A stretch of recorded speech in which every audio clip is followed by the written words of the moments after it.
Welcome back to $2 Garage. We are back at Specs Auto Recycling on the Junkyard Crawl, and we have a very special car. If you don't know what this is, right next to the Miata, is a Porsche Boxster. And what we have here is a wonderful example. Honestly, it's not a 911, which means the community is very welcoming. These are fantastic first Porsches. Truth be told, this is more of a Porsche in the traditional Porsche format. Back here, under all this crap, would be an engine, which is long gone, because this one has seen better days, shall we say. Of course, it says Boxster. It has a... This is not a 986. This looks like a 987 to me. And it has the typical telltale signs of the proper transmission. Still has the book in it. I'm going to take this with me. And this is a Boxster S from Atlanta. Here in the interior, even in this state, everything just feels nicer. So even if this is a 986, I don't know at these very moments, this is at the very least a 986-2. All these interior actually feels a little better. As Porsche was financially and as a company restructuring to become a more profitable company, in the early 90s they produced the concept of the Boxster. It was inspired by the 550. It is the James Dean car, and I conveniently have a model of it right behind. Fast forward to 1996, and all the water-cooled models are out. Now we have the Boxster.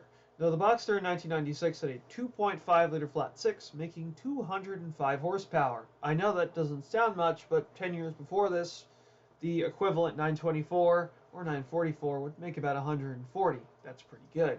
Eventually, that engine got upgraded to a 2.7-liter, and after that, it got upgraded to a 3.2-liter in the S. There was an option for automatic transmission. Unless you can't operate a manual, I see no reason to get one of those, unless it's really cheap. Another thing with the first generation Boxster is when you bought the S, which is, if you have the choice, is probably the better car to go for, has a lovely 6-speed manual instead of the 5-speed manual. And by the end of the 996's run, the interior started to get a little less cheap because Porsche actually had some Cayenne. Of course, we cannot mention the infamous problem that the first gens had with the M96 motor, and that is the IMS bearing.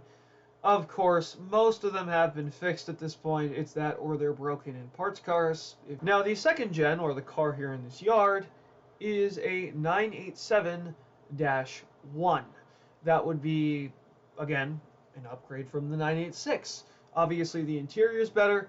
The engine, that is no longer in that car, made a whopping 276 horsepower paired to a 6-speed manual, and it was upgraded to a 3.4-liter flat 6. Of course, we can't forget to mention its sibling, which is the Cayman.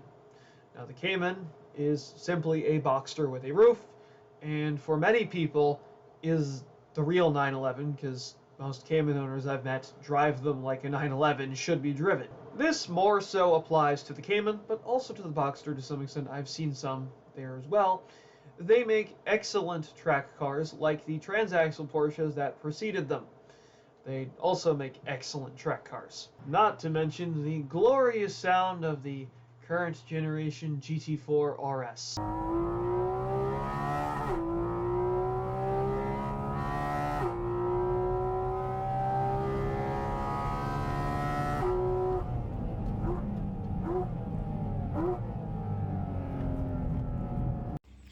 Thank you, me in post-editing is throwing in all the extra necessary information that I don't know off the top of my head. Don't forget to leave a like, favorite, and subscribe, and I'm going to go pull that shift knob.